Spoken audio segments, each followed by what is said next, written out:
तीसरा चरण देश में चुनाव का आगे बढ़ रहा है और इन 3 चरण के अंदर देश में जिस तरह का माहौल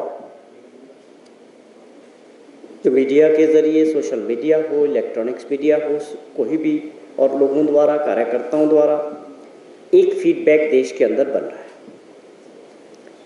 कि जिस प्रकार का मॉडल भाजपा और माननीय प्रधानमंत्री देश में बनाना चाह रहे थे कि 400 प्लस सीटों की बात, स्वाभाविक तौर पे वो ऐसा आंकड़ा पेश करना चाह रहे थे जिसके पीछे साफ तौर पे लोगों को और देश को भ्रमित करने वाला एक आंकड़ा था। वो एक स्ट्रेटेजी का पार्ट था कि हम 400 बोलते रहेंगे, लेकिन इसकी सारी हवा इन 3 चरण के चुनाव में देश में निकल चुकी और देश में जो माहौल है वो बिल्कुल स्वाभाविक तौर पे जो है बदलाव का है।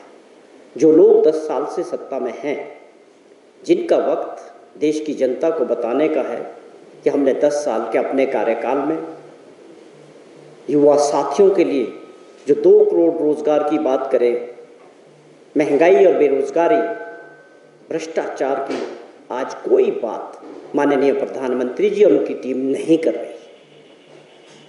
इसका सबसे बड़ा कारण कि उनके पास कहने के लिए अपने 10 साल के कार्यकाल में कोई उपलब्धि नहीं है। इसलिए पूरा प्रयास किया गया कि देश के चुनाव को भटकाया जाए, मुद्दों को भटकाया जाए। लेकिन लोकतंत्र है, लोग भी बहुत जागरूक हैं, सब समझते हैं। सबसे पहले लोग अपनी समस्याओं की बात करते हैं जो उनके जीवन में है, वो बड़े मुद्दे बनने जा रहे हैं और लोग उनको पूछते हैं कि उन पे बात होनी चाहिए। जो जनता के मुद्दे हैं वो चुनाव के मुद्दे होने चाहिए। तो इसलिए बौखलाहट प्रधानमंत्री जी में और उनकी टीम में साफ तौर पे दिख रही है। जिस तरह का माहौल देश में इलेक्शन के दौरान बयानबाजी देश के माननीय प्रधानमंत्री जी अपने विपक्ष के नेताओं के लिए खास तौर पे कांग्रेस पार्टी को कोसने का काम कर रहे हैं। चुनाव अगर मंगलसूत्र की तरफ गया, चुनाव अगर मंदिर और मस्जिद और हिंदू और मुस्लिम की तरफ गया, तो देश की जनता ने जरूर समझा कि 10 साल बाद ये कौन सी दिशा में जा रहा है। हमारे मुद्दों को एड्रेस नहीं किया जा रहा, देश की असली समस्याओं पर चर्चा नहीं हो रही है।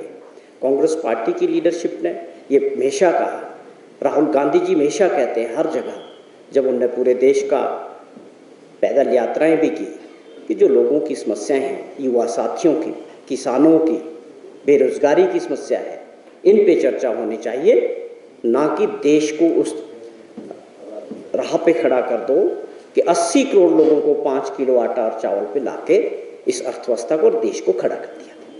तो ये इन मुद्दों को, कोर मुद्दों पे सरकार से जवाब चाहते हैं। सवाल जहां हिमाचल प्रदेश के चुनाव का है, 2 दिन पहले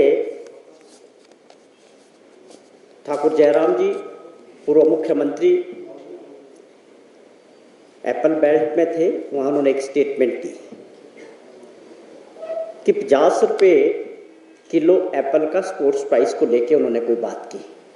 मुझे बड़ी हैरानी हुई कि जो 5 साल तक प्रदेश के मुख्यमंत्री रहे, उनके आंकड़े इतने गलत कैसे हुए। और उसके बाद कल उनकी एक नेता जो भारत सरकार में मंत्री हैं, मीनाक्षी लेखी जी, शिमला में थी, उन्होंने कुछ आंकड़े मीडिया के ज़रिए, प्रेस कॉन्फ्रेंस के ज़रिए प्रदेश के बारे में रखे। मुझे बड़ा अफसोस हुआ, जिसमें बहुत सारी गलत जानकारी उन्होंने देने का प्रयास किया। इसके पीछे क्या कारण हो सकते हैं? या जानकारी नहीं है, या लोगों को भ्रमित करने का काम बेखूबी चल रहा है। तो हमने ये अपनी जिम्मेवारी समझा आप लोगों के माध्यम से कि इन दोनों बातों पे हम ज़रूर जो वास्तविक स्थिति है वो बताने का प्रयास करें। जहाँ तक सवाल है, हिमाचल एप्पल स्टेट है, उसके बाद आगे बढ़ा। आज हमारे फ्रूट्स बहुत सारे हैं, सब्जियों में हमारे लोगों ने, हमारे किसानों ने बहुत बड़ा नाम कमाया है कैश क्रॉप के तौर पे। एप्पल स्टेट के तौर पे जो अर्थव्यवस्था है वो 5000 करोड़ से ऊपर की है। जब हम 5000 करोड़ की अर्थव्यवस्था की बात करते हैं तो समझिए आप कि 3 लाख लोगों को सीधे तौर पे रोजगार एप्पल इंडस्ट्री से जुड़े हुए हैं, जो एक बहुत बड़ा डायरेक्ट एम्प्लॉयमेंट है, इनडायरेक्ट लाखों लोग, ये बहुत बड़ा चेन है। सेब पैदा करना, उसमें उस वहाँ के जो परिवार है, उनके सदस्य हैं या उनके साथ काम करने वाले जो मजदूर हैं, उसके बाद जब एप्पल क्रॉप आती है तो वो मंडियों तक और कंज्यूमर तक पहुँचाने में एक बहुत बड़ी चेन है। उसमें आढ़ती है, कमीशन एजेंट्स हैं, बीच के लोग हैं, ट्रांसपोर्टर हैं, बहुत सारे लोग हैं। लास्ट मैन इज रेडी वाला, जो आपके घर पे आके रेडी में फल बेचता है। तो इनडायरेक्टली एक बहुत बड़ी इंडस्ट्री है जो बिना सरकार के सहयोग से लाखों लोगों को रोजगार देती है। तो ये किसी भी सरकार की जिम्मेवारी है कि इस बड़ी इंडस्ट्री को बचाया जाए और प्रदेश की जीडीपी में टूरिज्म और एप्पल इंडस्ट्री का बहुत बड़ा योगदान है। जो हमारा जीडीपी है उसमें जो इसका योगदान है वो बहुत बड़ा है। अब बात हुई कि माननीय प्रधानमंत्री जी ने 2014 में प्रदेश में इलेक्शन के दौरान और 2019 में दोबारा उन्हीं बातों को दोहराया कि मेरा हिमाचल प्रदेश से बड़ा विशेष नाता है और हमारी सरकार बनेगी तो हम सेब एप्पल इंडस्ट्री को बचाने के लिए बड़े काम करेंगे। लोगों का इंतज़ार ख़त्म हुआ 10 साल का। बात ये हुई थी, मांग ये है एप्पल इंडस्ट्री की, एप्पल ग्रोवर्स की, एप्पल पैदा करने वाले किसानों की, बागवानों की, कि हमारा जो इम्पोर्ट ड्यूटी है वो 100% होना चाहिए। उसका कारण था कि जिस प्रकार इस वक्त मार्केट के अंदर तकरीबन 20 से 30 देशों का सेब बाहर से आया है और उस पर मोदी जी की सरकार ने, स्वयं प्रधानमंत्री जी ने वादा करने के बाद 75% से 50% की ड्यूटी उसको घटाया, इंपोर्ट ड्यूटी को, और मांग थी कि हम इसको 100% करें। उसका कारण था कि हम बाहर के सेबों के साथ क्वालिटी में अपना कंपटीशन नहीं कर सकते हैं, उसको ख़त्म करना था और अपने देश में जो सेब पैदा करते लोग हैं उनको प्रोटेक्शन देना था। लेकिन आप देखें दुर्भाग्यपूर्ण, ये 50% होने के बाद आज ये स्थिति हुई है कि स्टोर के अंदर जो सेब था उसकी कीमतें 800 रुपये से 1000 रुपये पेटी घटी है। जिन भी लोगों ने सेब स्टोर किया था, चाहे वो सीए स्टोर में था चाहे नॉर्मल स्टोर में था, जब वो अब मार्केट में दिया तो उनको बहुत बड़ा नुकसान हुआ है। तो कहने का मतलब है जो हमारी इतनी बड़ी आर्थिकी है एप्पल की, जो 5-6 हज़ार करोड़ की अर्थव्यवस्था है, उसको बहुत बड़ा धोखा प्रधानमंत्री जी के आश्वासन के बाद मिला और इम्पोर्ट ड्यूटी। तो ये एक बहुत बड़ा इशू है। हम माननीय पूर्व मुख्यमंत्री जयराम ठाकुर जी से पूछना चाहते हैं कि कब वो 50 रुपये स्पोर्ट्स प्राइस मिला था और आपका प्रधानमंत्री जी द्वारा प्रदेश के अंदर खुद स्वयं बोलने के बाद उसके बारे में आपकी क्या राय है, आप बताएं। प्रदेश की जनता को ज़रूर इसके बारे में बात करें। और महीने में 10.5 रुपये किलो जो था सेब का स्पोर्ट्स प्राइस, 1.5 रुपये किलो हमारी सरकार ने और माननीय मुख्यमंत्री जी ने बढ़ाया और आप सभी ने उसको कवर भी किया कि 50 पैसे वो बढ़ाते थे, लेकिन हमारी सरकार ने 1 रुपया 50 पैसा बढ़ा के किसानों की मदद की।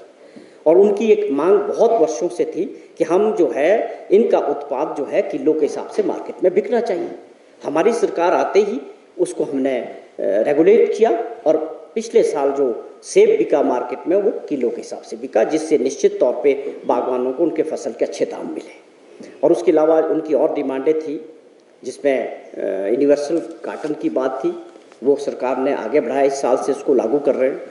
और जो हमारे सीए स्टोर्स हमने बहुत सारे 8-9 जगह बनने हैं, उस पर काम चल रहा है और प्राला में बड़े ज़ोरों से काम चल रहा है। प्रोसेसिंग यूनिट एक बहुत बड़ा प्राला के अंदर लगा है, वो बहुत इंफ्रास्ट्रक्चर इस इंडस्ट्री को बचाने के लिए जो ज़रूरी था, हमारी सरकार ने उसको प्राथमिकता के आधार पर किया। सोच बड़ी साफ है कि इतनी बड़ी इंडस्ट्री को जो लाखों लोगों को रोज़गार देती है, जिसमें लाखों फैमिलीज इन्वॉल्व है, उनको बचाने का ये प्रयास हमारी सरकार ने किया। मैं ये प्रश्न इनसे भी पूछना चाहता हूँ कि आप इसके बारे में किस तरह से स्पोर्ट्स प्राइस के बारे में और जो इम्पोर्ट ड्यूटी है, उसके अलावा अफ़गानिस्तान के रूट के ज़रिए फ्री ट्रेड हमारा जो है अफ़गानिस्तान के साथ है। जब हम अफ़गानिस्तान से ईरान और दूसरे देशों से जो रूट होके बिना ड्यूटी के जो सेब हिंदुस्तान में आ रहा है, वो भी अब हमारे लोगों को बहुत परेशान कर रहा है, बहुत कंपटीशन हो रहा है। दूसरा, लेखी जी ने भी कल यही बात कही कि 50% इम्पोर्ट ड्यूटी की बात उन्होंने कही कि 50% इम्पोर्ट ड्यूटी किसने की। हम यहाँ जो हमारे नेता है भाजपा के, उनसे पूछना चाहते हैं कि किसने की 50%। हमारे किसान बागवान क्या मांग रहे हैं? They are asking for 100% import duty, और जो पहले 75% थी। तो क्या आपकी सरकार ने और प्रधानमंत्री जी ने इस ड्यूटी को घटाया? मांग थी 100% करने की, तो आप क्या कहना चाह रहे थे कल की प्रेस कॉन्फ्रेंस में? तो आपके जो आंकड़े थे, आपके जो तथ्य थे, वो टोटल गलत थे। हमारी मांग और हमारे किसानों और बागवानों की मांग क्या थी और आपकी सरकार ने क्या किया? तो यही बात जयराम जी ने भी कही कि 50 रुपये किलो जो है स्पोर्ट्स प्राइस था। हमें बताएं, आपकी सरकार में मिला 50 रुपये किलो स्पोर्ट्स प्राइस? किसको मिला भाई आज तक? हमें तो 12 रुपये हुआ है, वो भी हमारी सरकार ने किया है। ये आंकड़े कहाँ से ला रहे हैं, इसके पीछे क्या कारण है? तो ये दो ऐसे मुद्दे थे जो कल इन्होंने गलत तरीके से जो है मीडिया के जरिए पेश किए। और मीनाक्षी लेखी जी ने एक बात कही कि हिंदुस्तान का विकास या हिमाचल का विकास खास तौर पे 2014 के बाद में, मुझे बड़ी हैरानी हुई उनका जब मैं बयान देख रहा था कि 2014 के बाद नालदेहरा, कुफरी, छराबड़ा, कहते वहाँ बिजली नहीं होती थी। बहुत हैरानी की बात है कि इनके राष्ट्रीय स्तर के नेता आके हमारे घर में इस तरह की बात करेंगे। भाई हिमाचल प्रदेश को पहले आप जाने, पूरी वास्तविकता को पहचाने, तब जाके बयान दीजिए। हम फ्री पावर स्टेट हैं और हम एक ऐसा राज्य है जो वर्षों पहले 100% इलेक्ट्रिफिकेशन हो चुका है। आप तो बात कर रहे हैं नालदेहरा, कुफरी, शिमला की। मैं कहता हूं कि ट्राइबल एरिया में एक भी गांव हिमाचल प्रदेश में ऐसा नहीं है जहां बिजली ना हो। तो ये सारी चीज़ें इनको ठीक करने की आवश्यकता है। ऐसी भ्रमित और गलत बयानबाजी अपने राष्ट्रीय स्तर के नेताओं से हिमाचल प्रदेश भाजपा क्या कराना चाह रही है? प्रदेश आपका भी है, हमारा भी है। ये गलत तरीके से प्रदेश को बदनाम करने की जो ये कोशिश हो रही है, हम इसकी निंदा करते हैं। आइंदा आप इलेक्शन में अपने नेताओं को बुलाएं, ये उनका अधिकार है, लेकिन उनके पास जो आंकड़े होने चाहिए प्रदेश के बारे में वो सही होने चाहिए। यही हमारी 2-3 चीज़ें थी जो आप क्षेत्र से एक चीज़ सुनने को ज़रूर मिली कि लोगों ने ये ज़रूर कहा कि कांग्रेस पार्टी ने अच्छे टिकट दिए, अच्छे प्रत्याशी उतारे हैं। मैं समझता हूँ ये इंतज़ार भी आज या कल ख़त्म हो जाएगा, आज भी हो सकता है।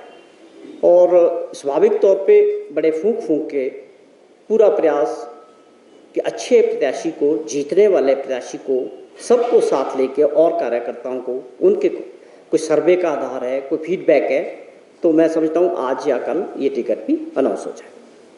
बीजेपी ये आरोप लगा रही कि जो केंद्र के प्रोजेक्ट है उनको लटकाने का काम कर रही है सरकार, अपना शेयर जो है वो नहीं दे रही है। तो क्या कारण है, क्यों शेयर नहीं दे पा रही है? बीजेपी के पास मुद्दे नहीं है। देश के चुनाव की बात करें तो उनका काम है कि वो बताना लोगों को कि हमने क्या किया था।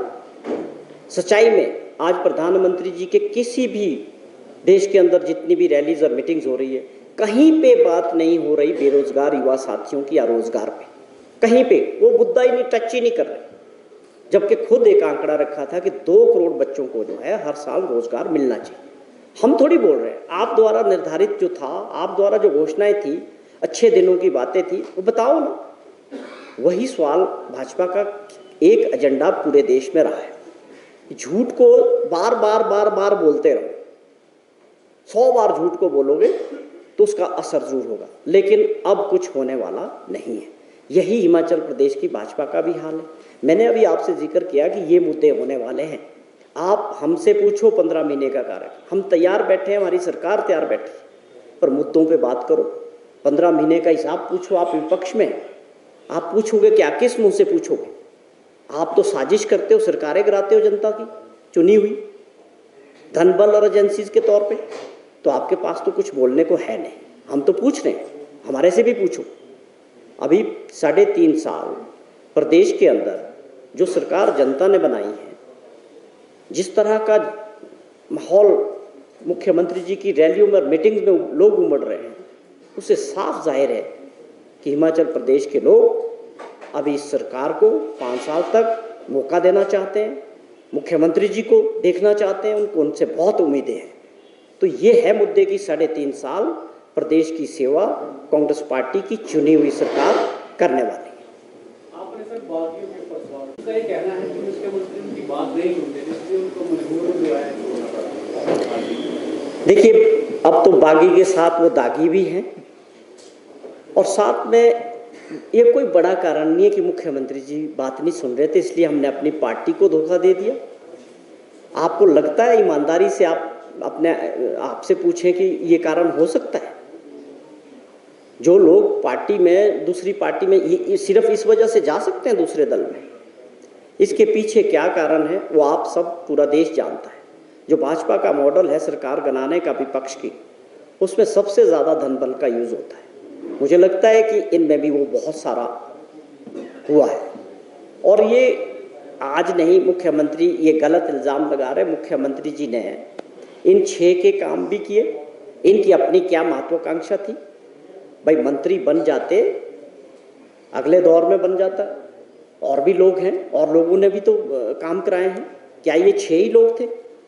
ये गलत है। ये फंस चुके हैं अपने कर्मों की वजह से। ये समझ रहे हैं कि जनता इनको अब सबक सिखाने वाली है। हिमाचल प्रदेश से जो ये फैसला जाएगा, ये पूरे देश के अंदर एक अपने आप में बहुत बड़ा मैसेज होने वाला है कि जो लोग दल बदल करते हैं धन बल के लिए, उनको देश की जनता सबक सिखाने वाली है। और ये जो मॉडल है सरकार गिराने का, ये भी हमेशा के लिए बंद होगा। इसकी शुरुआत हिमाचल प्रदेश से होगी।